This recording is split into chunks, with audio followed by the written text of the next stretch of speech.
Thank you. Thank you, Joel. Okay. So let's start right away, or you're going to wait for some more time? No, I think we can start. We'll start? Okay, fine. Perfect. Okay. Just give me a minute. Just share my screen.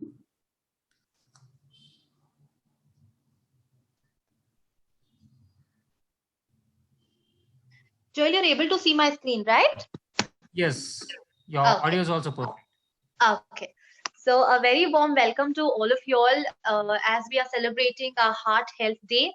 So here we have me and Joel together and our team together have thought that we'll just give you a basic knowledge on how to improvise on our heart health as a preventive basis, and definitely for people already facing it, how to maintain it through some lifestyle changes that we would be discussing about. Okay, so as already Joel has introduced me, myself Susan, a health consultant from Bangalore, I'm there. Okay, so without any delay, let me just give you a slight introduction on what heart is and what you need to know about it. Okay, so if you see, firstly, heart is a size of a owner's fist that we all know from a very young age, right?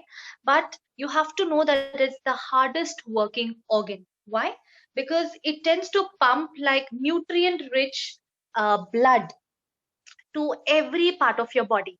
And how many times? It's just not one time, just not for 1 hour, not for 1 second, but it's like for 24/7 from the time your heart is beating till, like, from the conception. Okay, so till the last minute, 24/7, without taking a break, it keeps working. Okay, and for what does it do? Is just not only for the heart it starts working, but to sustain the life of the other organs also. It starts to, because the major thing for the whole body is, the whole body requires blood. Okay, and the major function of the heart is to pump the blood, and if the other organs are lacking on that, every organ will tend to, it will damage different tissues of different organs. So that is why I would definitely say that your heart is the most hardest working organ in your complete body. Okay, so it is very much important to keep it healthy so that your different parts of your organs and your different parts of your body are equally healthy. Okay, so taking you to the next slide, I would be giving you a brief understanding on the anatomy of the heart. I won't be going that deep, just making you all understand what are the different parts of your heart. Okay, so that next time whenever you meet a client, or maybe for yourself, you'll be understanding whenever you're meeting a doctor the words that he uses, so that you get to understand the case much better. Okay, so let me tell you that the wall of your heart, okay, it is divided into different layers. So if you see to your right hand side, there are three different layers in your heart. Okay, so first one is your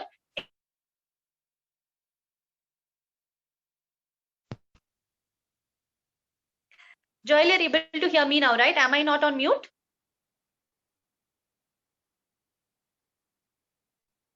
Okay. Yeah, you're audible. Okay, yeah. So the epicardium is your outer part, the outer layer. The second is your myocardium, which is your the middle layer. Okay, so that is your the middle layer.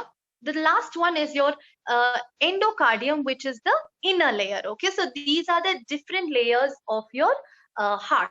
Okay, now what are the muscles of the heart called? These are called cardiac muscles. So whenever you're meeting your different clients or patients, whenever they say that my cardiac muscles are weak, so you have to like quickly understand that it is related with the heart. Okay, so cardiac muscles are the muscles of the heart are called cardiac muscles. Okay, now a very brief understanding on different slight structures of inside the heart.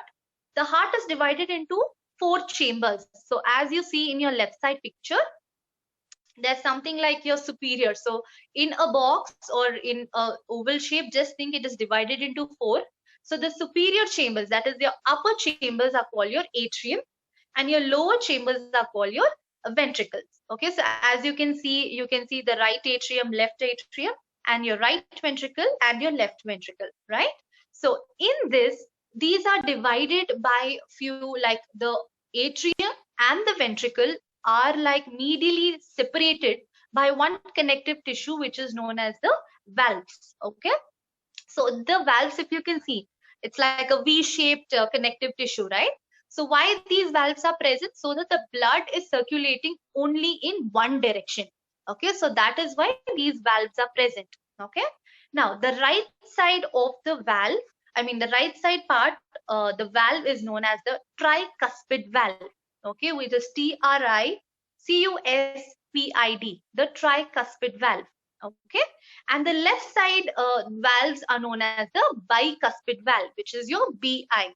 Okay, so this is just to give you an understanding on the anatomy of the heart. Okay, so this is more than enough to just to understand the different parts of your heart inside, what is the valve, and I would be further talking about the different arteries and veins that you can understand when the slide keeps going. Okay, so now when we understand the anatomy, the next I will be giving you an understanding on how the blood flows through the heart, like what exactly happens, what are the the process of how the blood flows through the heart. Okay, so if you see, the heart is like pumping blood, right? And what does it do? It basically gets into the lungs so that to remove these waste products, which is your carbon dioxide. Okay, so we all know that oxygen is very much important for our body, and carbon dioxide so that we exhale it. And how this happens is it because of your heart. Okay, so what is the process of this blood flow? So as you see in the picture, you can see the red part is, let's take it as your deoxygenated blood, and the blue part, which is your good oxygenated blood. Okay, so this is how the process happens. So by part, if I have to give you a quick explanation, let me tell you that firstly, the deoxygenated blood is coming from different parts of your body. So your different parts of your body are like giving out all the deoxygenated blood towards the heart. So what happens is this deoxygenated blood gets to the right atrium. Okay, so as you now know the right atrium, now this blood from the right atrium, it completely gets full. Now once this right atrium gets full, it contracts. When it contracts, the valve, that is your tricuspid valve, opens to the right ventricle. So now everything is happening towards the right side, where the deoxygenated blood enters the right atria, and then once it is full, the tricuspid valve opens and gets to lowers down to the right ventricle. Now after the right ventricle is full, what happens? It pushes the blood towards the pulmonary trunks. Okay, that is your pulmonary artery, which is taking the deoxygenated blood towards the lungs. For what? To make it into a oxygenated one, so that we can send it to the different parts of the body so that they can do their own functions. Now after this is from the lungs, what happens is the deoxygenated blood is now purified and made into the oxygenation one. Now the oxygenated blood returns from through the pulmonary vein. So if you have to see, the deoxygenated is taken through the pulmonary artery, and the oxygenated blood is coming from the pulmonary vein. Okay, where does it go? Now towards the left side of the heart, which is your left atria. And it's the same process. Once the left atrium is full, it contracts, the bicuspid valve opens, and it enters into the left ventricle. Now again, after the left ventricle is full, now this takes towards the aorta. Now aorta is the largest artery in the body. Now this aorta branches to different arteries, where this oxygenated blood takes the transports to the other parts of the body as well for the heart. Okay, so this is how the blood flow happens to the heart, and it doesn't take hours together to do this. It all happens in 1 second. So this process keeps happening in 0.2 seconds, 0.3 seconds, as quick as possible, for different parts of your organs to be much more healthy. So just giving you a rough idea on how the heart pumps the blood to different parts of the body. Okay, so this is the major function.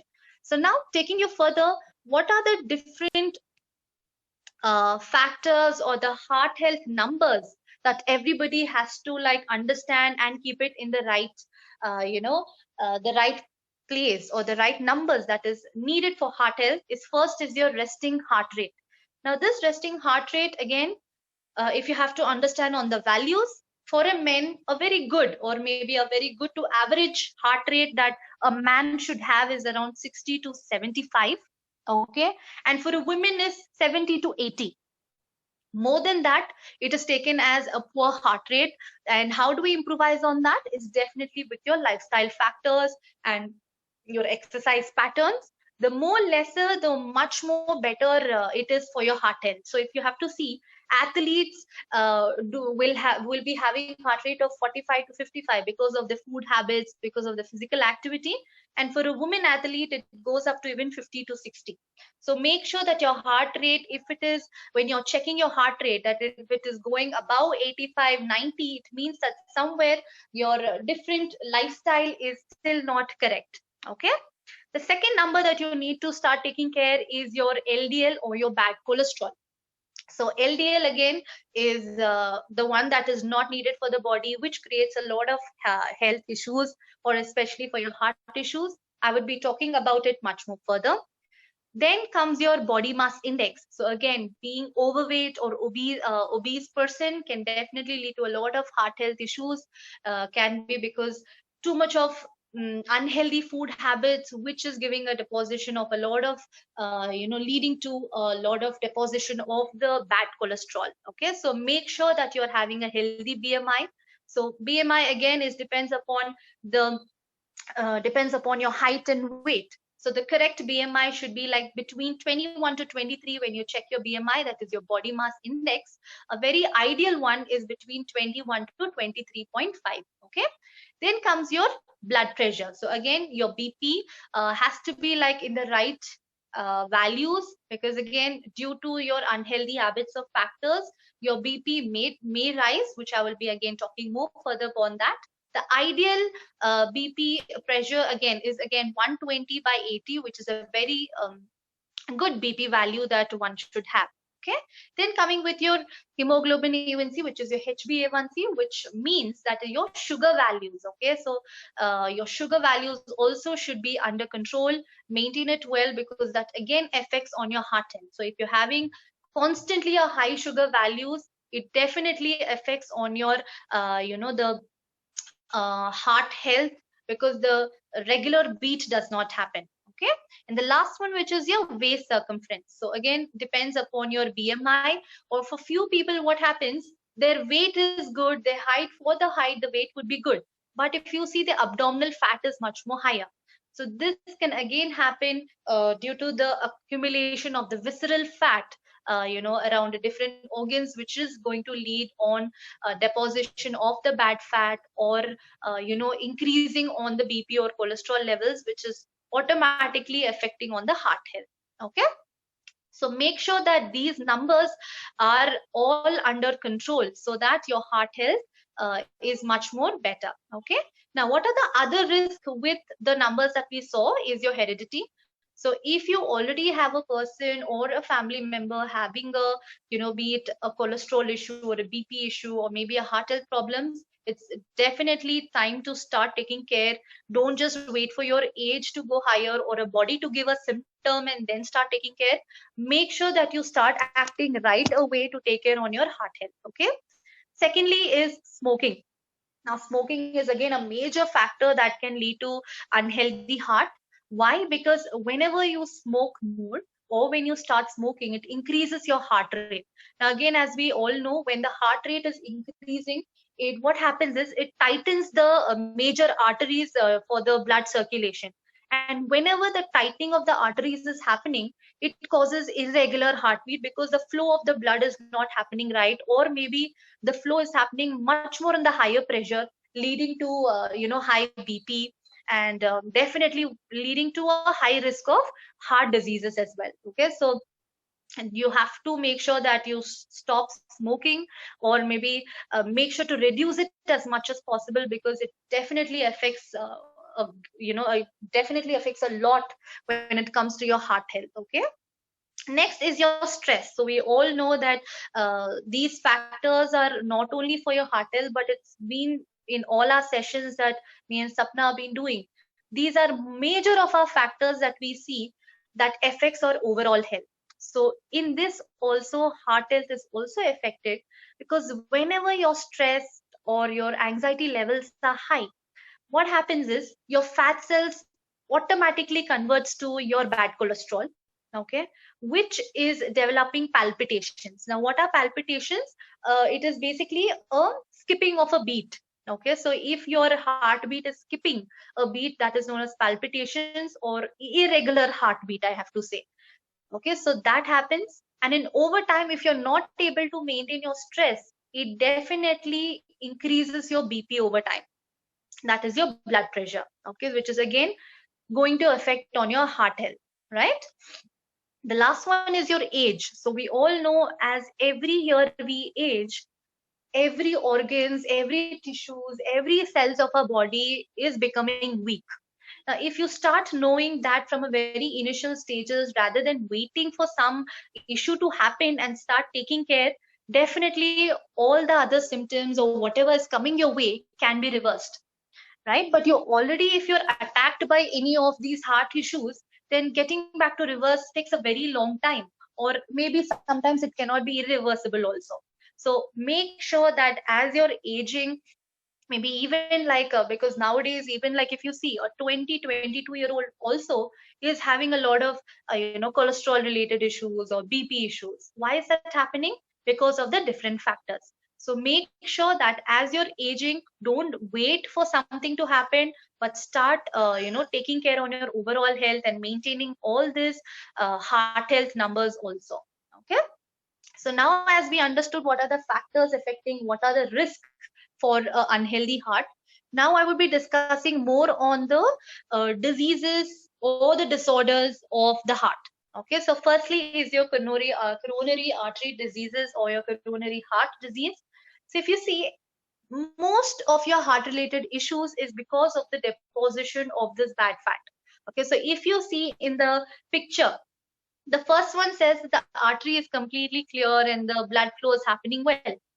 But now, when you see the yellow deposits, those are your fat deposits due to the different factors affecting, and especially in our present generation, most of us are being so unhealthy, and all of us know that we're doing wrong, but we are not taking a step. Okay, so this is what happens inside your body if you are not going to take care from here on. So if the plaque formation, that is your fat deposits, are going higher and higher, the blood flow is hindered.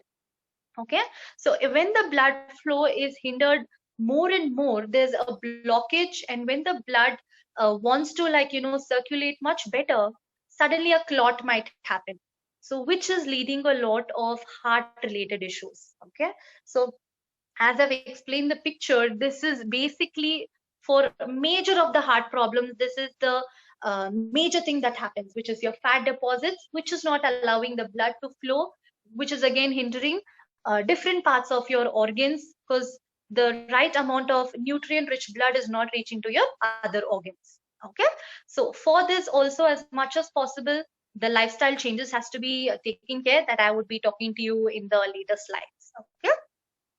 Now, talking to you about more on cholesterol. Now, this is again a major, health issue that almost like 80 to 90% of us are having, right, in our population. So if you see over here, we all know that cholesterol is actually something which is found naturally in the blood. Okay, it is found naturally in the bloodstream, and it is found even in your body cells also. Okay, so cholesterol, all the cholesterol doesn't mean it is bad. Okay, few is good for your health, because what happens is some of the good cholesterol or the good fats has major functions in the body. Like what it does, like there are few vitamins which is soluble only in fat. So if you're not having like the right amount or right quantity of the right fat, then you are missing out on those fat soluble vitamins. Secondly, for the protection of some few organs, you need a little layer of fat. Otherwise, if you're falling down or any kind of shock happens, your organs are directly hurt. Okay, so a little bit of fat is required to your body, okay, in the right quantity.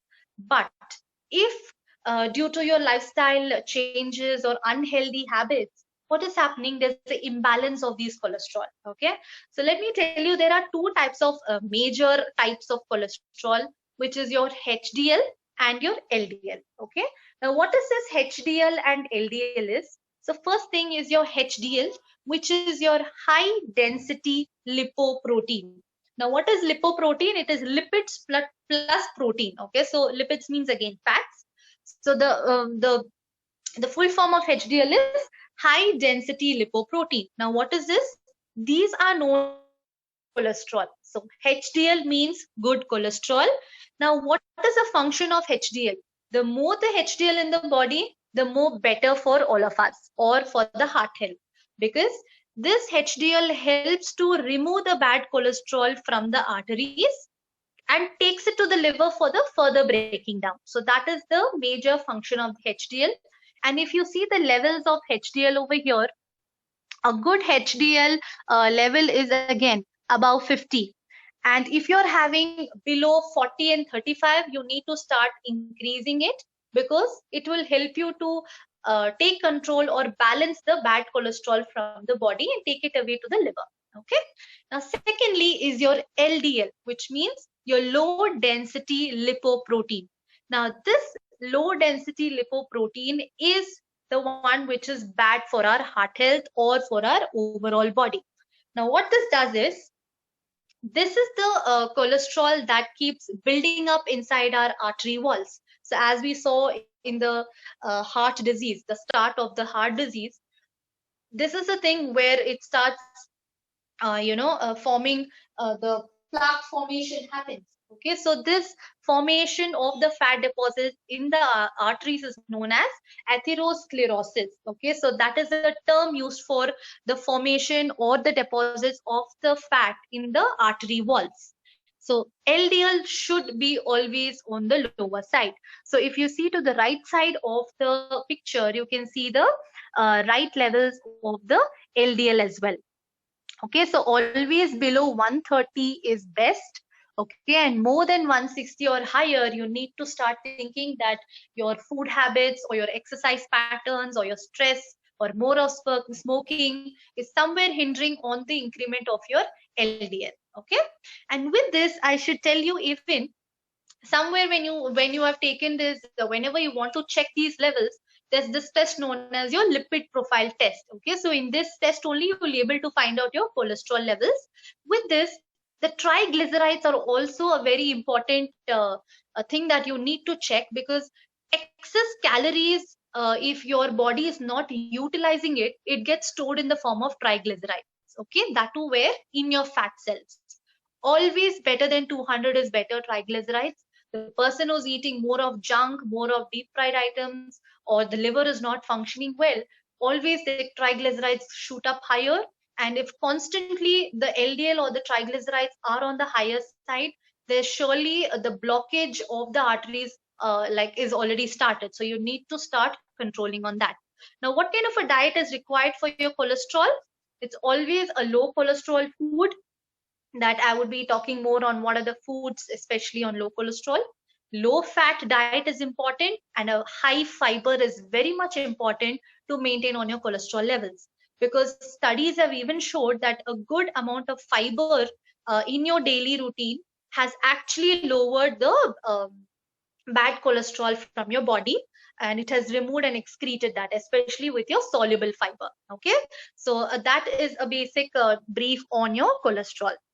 Okay, now talking to you about again one more major problem or a issue that all of us have is our hypertension. Okay, so as I told you again in the left picture, if you see, hypertension is again because of the thickening of the artery walls, causing the narrowing of the lumen. So if you see, the yellow fat deposits are narrowing the lumen of the artery, which causes the blood flow through them at a high pressure. So if you see, as we have already spoken, that the blood flow has to constantly go about in the arteries. Now, if this formation happens, the blood wants to push in through the arteries, and if it's not happening because of this blockage, it gets into a high pressure. Now this high pressure is the reason for hypertension. Okay, so whenever, and your heart doesn't wait, so it doesn't wait, okay, let it pass through the vein and then only again let me pump it, right? It keeps on doing it, and when this blockage is happening and the pressure is going higher, the heart, what happens is, the tendency of the heart pumping more faster happens. Okay, so that is where your hypertension forms. So as I told you in your health numbers that your BP should be around 120 by 80. Now, what is this? The upper part, which is your 120 that I was telling, is known as your systolic blood pressure. Now, what is this? This is where your heart contracts. That is where this the number is taken. Now, by 80, which means the lower part is known as the diastolic blood pressure. This happens when your heart relaxes. So as I told you, with your blood circulation, there's a contraction and relaxation happening. So when you are measuring both of it, and if there is no blockage due to these fat deposits, it will show that your BP is 120 by 80. Okay, so if it is shooting higher, like if it is shooting by 140 by 130, or maybe above 160, it means that the pressure is quite high.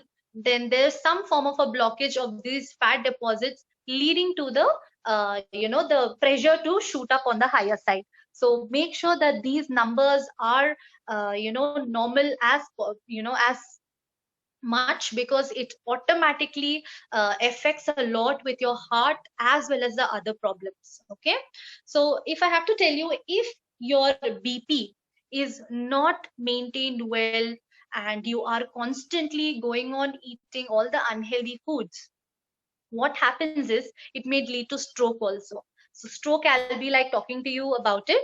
But if you have to see, most of them, the doctors or the dietitians, whenever a person is going with a BP, like a hypertension, they say restrict on salt, right? So I want to just give you an idea of why do they say to restrict on salt. So all of us know, they say, okay, if you have BP, lessen the salt. But what is the reason? Because salt, if you're taking it more, it leads to water retention.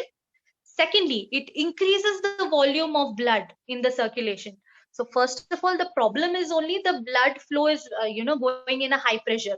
Now, if you're taking more of the salt due to the water retention and the presence of this salt, if you're going higher, it increases the volume. So if your volume increases, the pressure keeps on going on the higher side. So as much as possible, for a hypertensive person, reduce on the salt intake, be it even different kind of preservatives, your papads, your pickles, all this has to be restricted. So the diet which is good for a hypertensive person is low fat diet, high fiber diet, as well as a low sodium diet, which means a low salt intake has to be there. Okay, so a person having a less salt, do not add more of the table salt for the taste, because automatically it's going to increase on your BP levels as well. Okay, and very importantly, baking powder also is having a high amount of sodium. So that is why they restrict for any kind of heart patients or any kind of cholesterol or BP patients to reduce on bakery items or maida products or cakes and biscuits. The reason is because the baking powder is having a high dose of sodium in it. So that's again affecting on the volume of the blood. Okay, so as I told you, taking you towards the understanding on stroke. Okay, so as we knew in the start itself, that if in the coronary artery diseases that we were discussing, that due to the plaque formation, that is a fat deposits, clotting happens and there is no oxygen towards the parts of the organ. Now the stroke happens when the brain needs oxygen, which gets from the blood, but it happens when the blood flow of the brain is cut off. So the place, the artery which pumps blood towards the brain is having a fat deposit, and the blood flow is not happening, and where the oxygen is not reaching to the brain, the stroke happens. Okay, so now when the stroke happens where the oxygen is not leading towards the brain, it leads to the damage of the brain cells. So different parts of the brain is being damaged. So every different part getting damaged will have a different symptom. Okay, so that is why you have to remember to act fast. Okay, now what is the meaning of fast? If you see, fast, F is for fast, I mean your face droops. So you have to understand that the person's face is drooping, or maybe it is slightly, ask them to smile. If they're not able to, the face is drooping, it can be because of a stroke effect. Arm weakness, tell them to raise their arms slightly higher, and if they're not able to, arm weakness is there, or maybe loss of balance is there, is again because of a stroke happening to a part of the brain. Speech difficulty, ask them to speak, and if they're slightly, their voices or maybe their speech is slightly slurry, it's because of this. Now, when you are seeing all these symptoms, it's definitely time to call an ambulance so that you could save a life. And there are two types of stroke which happens. First one is your clotting happens because of the blockage, where almost 85% of the people are having stroke this way, which is known as the ischemic um, stroke. Okay, another 15% is by seeing where the arteries bleed. Okay, it ruptures and it bleeds, which is known as the hemorrhagic stroke. So when you start finding the symptoms and take them to at least, the doctor will assist which kind of stroke has happened, and they could save a life as well. So this is very much important to maintain your BP levels so that you do not reach to this stage. Okay. Now, taking you further is your myocardial infarction. So now this is again a form of, in a simple term, if you have to understand, it means like, as we understood about the stroke, where the oxygen is not reaching to the brain, it is the same thing. Because of the blockage, the oxygen is not reaching to the heart itself. So the heart is deprived of oxygen, causing the damage to the heart tissues and the arteries. In simple terms, you can even call it as a heart attack. Okay, so now the symptoms that we see, most of us know, is your radiating pain, your chest pain, or you have that nauseatic feeling, right? But we have to understand there are different symptoms for a man and a woman. It is not the same until and unless 4 or 5 are common, but men and women do not experience the same heart attack symptoms. So if you see in the picture, men only have these symptoms, women only have these symptoms, and the common symptoms are as below. Okay, so make sure that you are aware of this, and so that you can, like, for your family as well as your friends, you're educating for yourself also. Okay, so this is again we need to start taking care upon. Okay, now overall, if you have understood the different disorders and diseases that we were speaking about, keeping your heart healthy is definitely a major aspect right now, as well as for the future. So what you need to take care, as we've already discussed, check your numbers, all your be it your pulse rate, be it your BP, your diabetes, all of that. Make sure that you go for your regular checkups and make sure that your numbers are all under control. Eat smart, make sure that you offer healthy whole grain food, don't offer junk food, deep fried, refined foods. Slightly shift to whole grain foods. Eat a very colorful fruits and vegetables, which is good for your health. Okay, that is again a very rich source of fiber. Move more, make sure that the physical activity is much more on the higher side. Do not be sedentary as much as possible. Keep some personal goals for every day. Make sure that you at least have a routine of having these many steps per day, so that will again boost on your blood circulation and make whatever you've eaten, at least the calorie will help you to exhaust, so that the fat deposits are not happening. Make sure to kick out bad habits like your smoking, your alcohol. Okay, all of that as much as possible, lower it down, because it's going to affect great on your heart. Reduce your stress, make sure that you go for mindful meditating or mindful breathing practices, stress relief therapies. All of this will again help you to maintain on your stress patterns.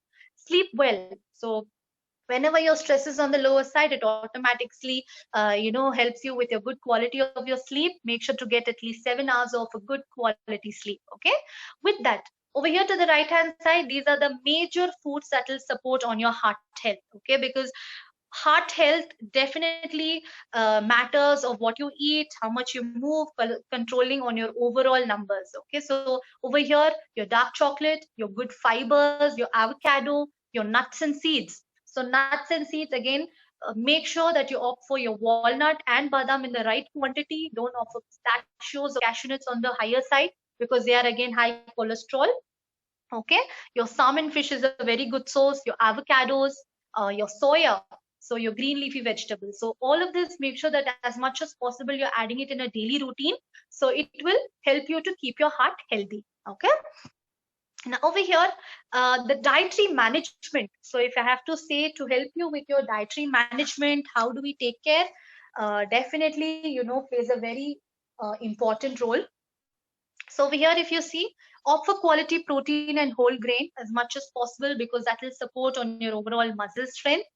Go for your polyunsaturated fatty acids and monounsaturated fatty acid, which means go for vegetable oils like your corn oil, good amount of omega-3 and omega-6 fatty acids, like your olive oil, your mustard oil. All this is good to increase on your good cholesterol. Okay, so whenever your good cholesterol is higher, automatically it reduces on your LDL. Okay, next, increase on some soluble fibers, because whenever, as I've already told, soluble fiber or a combination of insoluble and soluble fiber also helps to reduce on your lower down on your bad cholesterol and even eliminate bad cholesterol from your body. Okay, regular exercise and good amount of antioxidants, because more the amount of antioxidant helps to prevent on the clogging of these arteries. So again, make sure that you're having good amount of your antioxidants, so that the free radical damage is not affecting on your different parts of your body. So vitamin E and C are a really good option, that if you slightly higher it up. Okay, minerals. So again, addition of minerals like especially your zinc, chromium, magnesium reduces the risk of your heart diseases. And your vitamin, I have to say, vitamin D plays a very important role to improvise on your heart muscles, especially for people having palpitations or irregular heartbeat. Make sure that your vitamin D levels are under control. With that, maintaining stress and lowering down your cholesterol foods. So if you have to see, cholesterol means that you have to take only like 300 mg of cholesterol, like the good cholesterol foods, or much more lesser. And if I have to just give an example of an egg yolk, the egg yolk itself has almost 225 mg of cholesterol. So imagine the amount of our Indian foods having so much of oil and so much of nuts and seeds without having a proper activity. This is the reason that most of us are facing the problem of cholesterol, BP, heart related issues, obesity, all of it. Okay, so make sure to avoid much of coconut chutneys or peanut chutneys, or creams, or maybe a lot of butter. With that, opting non-veg with, I mean, especially if you're opting for chicken, take out like the skin out and opt for these options. With this, reduce the amount of salt intake. Instead, slightly increase herbs and maybe spices if you want, if you're more of a taste oriented person. Okay, so these are overall dietary management that you can support on your heart health as well as your overall health, especially with your heart health as we are celebrating it today.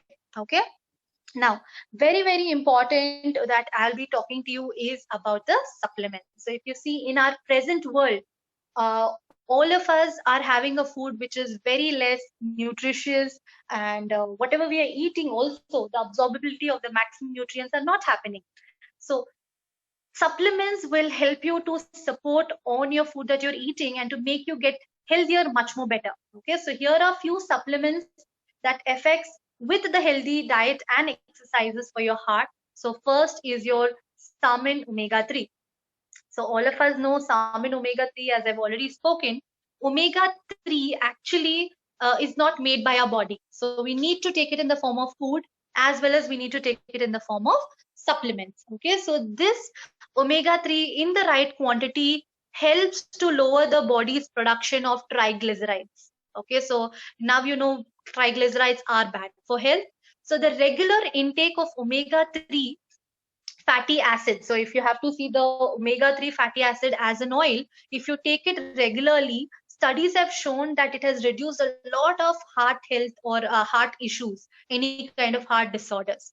So now talking about our neutralized salmon omega-3, it has almost 180 mg of your eicosapentaenoic acid and 120 mg of your docosahexaenoic acid that helps to support your normal heart health and to maintain your normal triglyceride levels. Okay, so again, as I told, your EPA and DHA are the main beneficially actually going to help you to maintain the physiological functioning of the heart as well. So this again, from the Nutrilite, having a good amount of omega-3 fatty acids and the presence of EPA and DHA is going to support on maintenance of a heart health issue. Okay.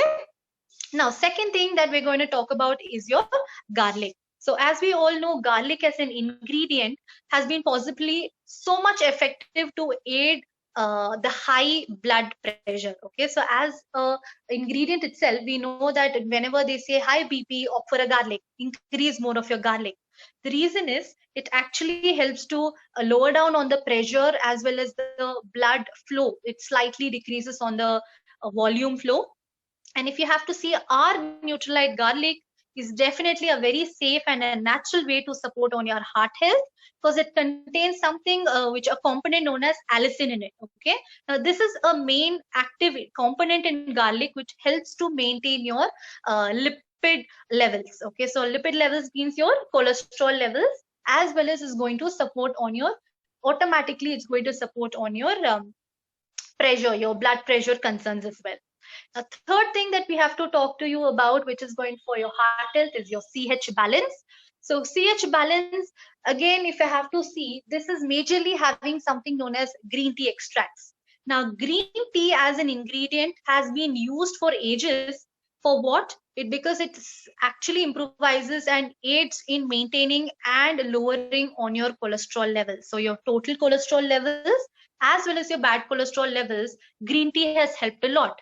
So our Nutrilite CH balance is sourced from different, almost like 3 green tea extracts, which is definitely beneficial for maintaining on your cholesterol levels. Okay. Then coming with your 4, which is your Nutrilite coenzyme Q10 with citrus concentrates.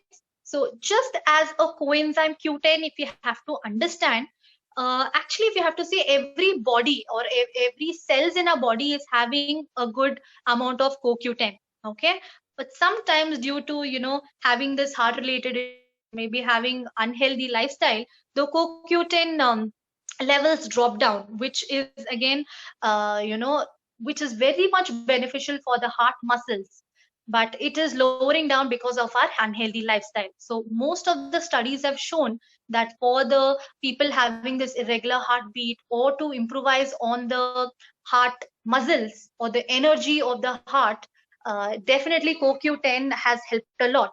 Okay, so our Nutrilite coenzyme Q10 is again a very good antioxidant.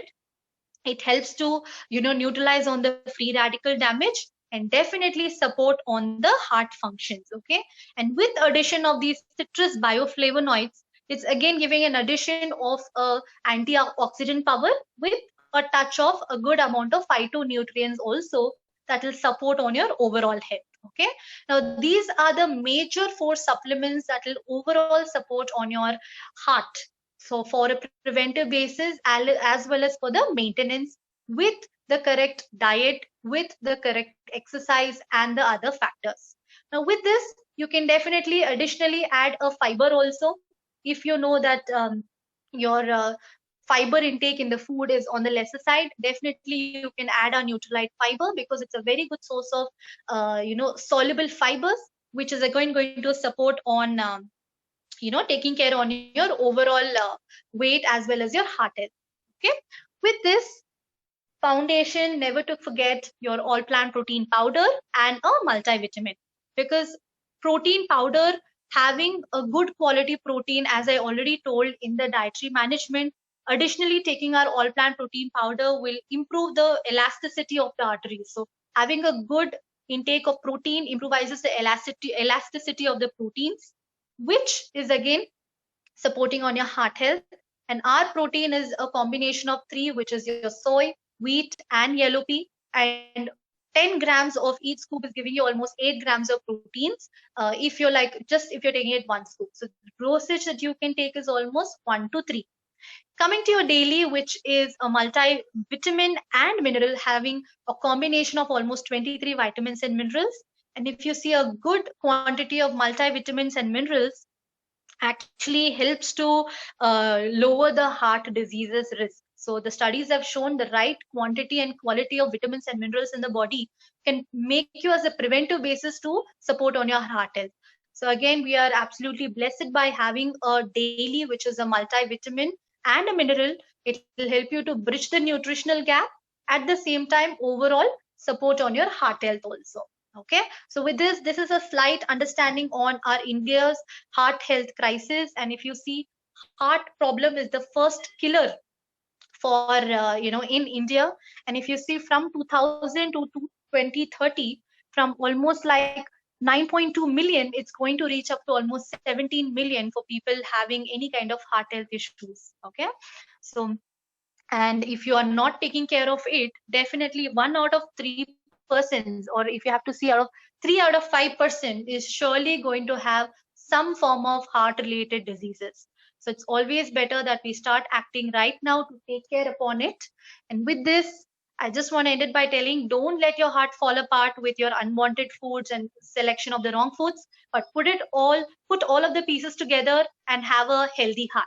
Okay, so with this, I end my session. I hope you've got an understanding on your overall heart and how you need to start taking care of it. Joel, over to you. Yes, so that was a wonderful presentation and it was extremely clear and detailedly explained. Thank you so much, Susan, for that. If you all have any questions, we would take it up for the next 5 minutes and then we can wrap it up. So anything related personal life, you can definitely contact me. I'm sure to help you with any kind of queries or supplements. Okay.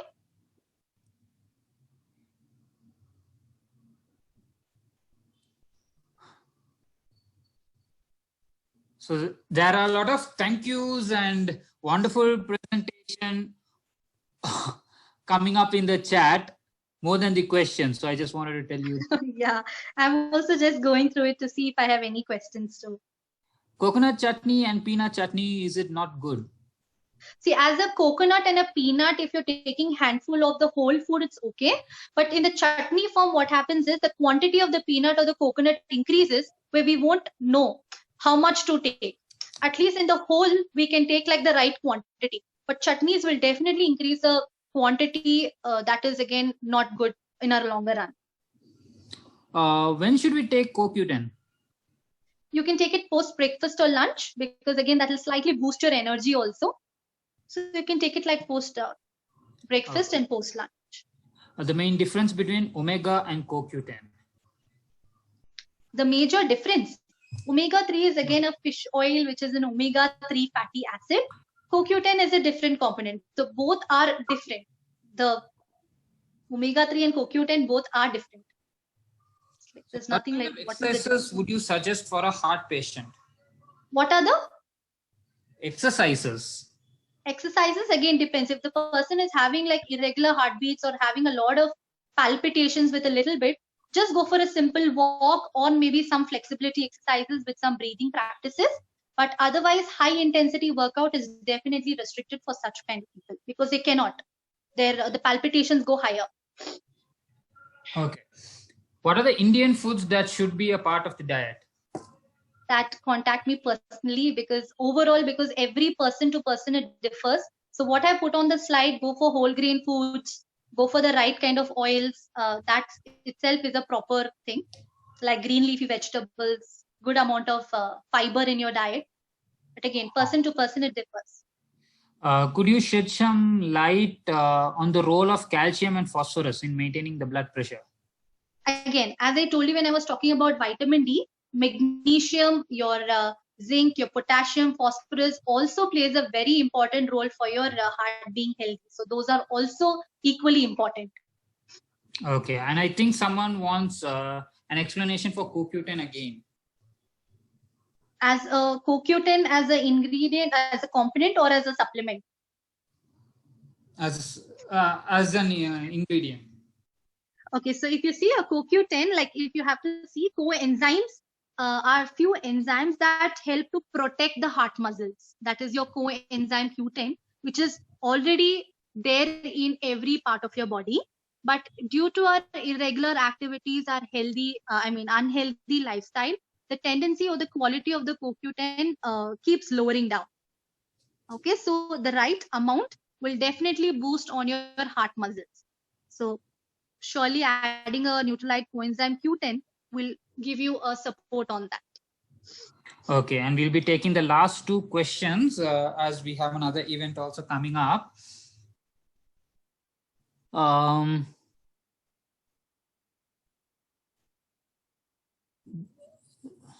I wanted to tell about the dosage, Joel.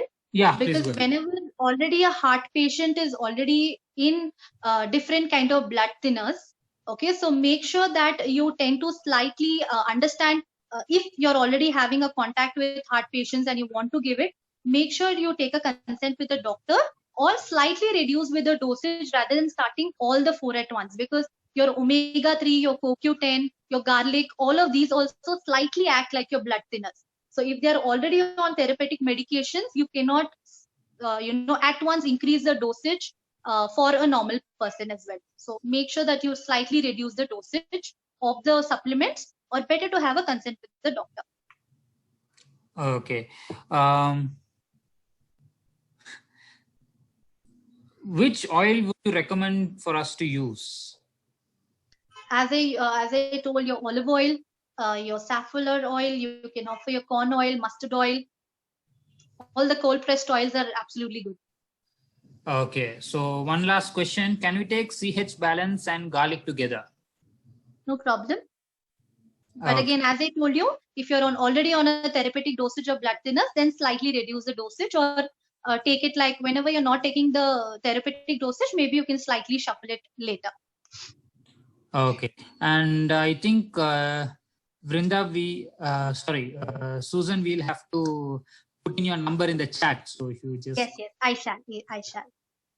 All right, so I think we come to an end of today's event. I'm really sorry that we have to close right now because we have another event that is coming up. Susan has put her number. If you have any queries, you can get in touch with her, especially the ones that are specific to a particular person, a particular issue or something like that. It will be best to contact her in person. So with this, I would first like to thank Susan for the wonderful presentation. It was very detailed and like I said, it was completely well explained. Thank you so much, Susan.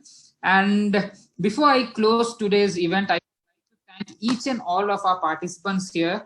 You were a great audience, the number of questions, and I can still see a lot of thank yous and very informative sessions and all coming in the chat. So Susan, I would like to tell that to you as well. Thank you. We are closing the event for today, and until we meet you all in another event like this, kindly stay safe and stay protected. Thank you. Thank you, Joel, for being a great host and taking this thing to, show the Heart Health Day for all. So thank you for that. My pleasure. Thank you so much. Have a nice day all.